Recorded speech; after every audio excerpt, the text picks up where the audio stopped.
It's Darkside Phil's Game of the Year Awards for 2015, the top 10 best games of the year. Honorable mention, Resident Evil Revelations 2. Sadly, this game is probably going to end up being completely forgotten by most people who do Game of the Year countdowns simply because it was an early release from this year, and it was an episodic release, something that was an actual experiment by Capcom. In a lot of ways, I think it paid off because it allowed you to stretch out the story of the game and to deliver it in an episodic style that actually made it feel like you were watching a multi-episodes of maybe an ongoing drama or television thriller series. But I think a lot of people were drawn back and drawn away by the episodic formula, and of course you're going to have the naysayers who, no matter what Capcom does with Resident Evil, are going to say, it's not classic Resident Evil anymore, and they're going to hate on it.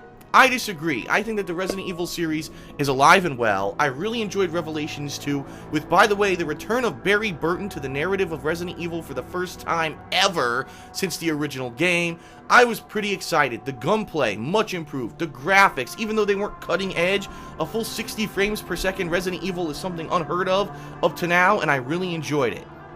The plotline actually having characters who were relations and or, having associations with previous things happening in the Resident Evil universe, even more so than the original Resident Evil Revelations. I really enjoyed this game. Plus, there was tons of replayability with the amount of collectibles, some cool new things that were implemented like the black light that allowed you to find hidden items. I really enjoyed Resident Evil Revelations 2, and I'm actually a little sad that most people really didn't talk about it after the game had already been released and had concluded. I thought that it was one of the best games this year, maybe not so much to be the top 10, but it certainly was worth mentioning as an honorable mention. So check it out if you haven't. By now I'm sure it's discounted. It's a fun game, and you should definitely like it. As long as you are a fan of the Resident Evil series, you're going to have a blast.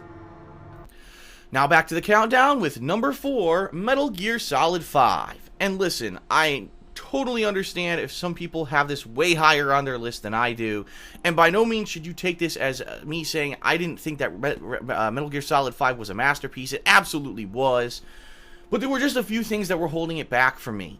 I really enjoyed the entire first half of the game despite a very slow intro. Once you actually get into the open world exploration, the 60 frames per second graphics and awesome visuals, the new gameplay mechanics with the Fulton, kidnapping people to upgrade your mother base and all this kind of stuff.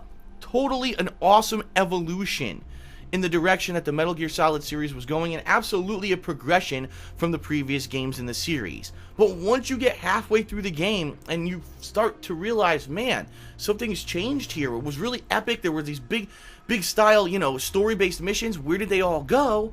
And then you actually find out the game's unfinished because Kojima had the rug pulled out from under him halfway through development and was told by Konami, the publisher, that no more time or resources would be allocated to the game, and he had to hurry up and finish it. I just felt like I had almost gaming blue balls. I wanted more. How good could this game have been if it was complete? You know what I mean? And not to say that what came out as the finished product wasn't good, because it absolutely was. It's also worth mentioning that this game has an online component that was released several weeks to a month later after the initial release of the game that's free. So there's tons of content. It's a lot of fun. But I have to say, I'm disappointed with Konami. I'm disappointed with that whole situation with Kojima. This game could have been the quintessential gaming masterpiece of our era, and instead, it just turns out to be a pretty great game, great bang for your buck, but something missing. You cannot play this game and say that it does not feel like there is something dramatically missing in Metal Gear Solid 5, and that's why it only hits number 4 on my Game of the Year countdown. Coming up next, this is it. It's the showdown between the top 3 games of the year. I'll outline each and every one of them, tell you why I think they all deserve the title, and then we'll finally have some resolution. So check it out.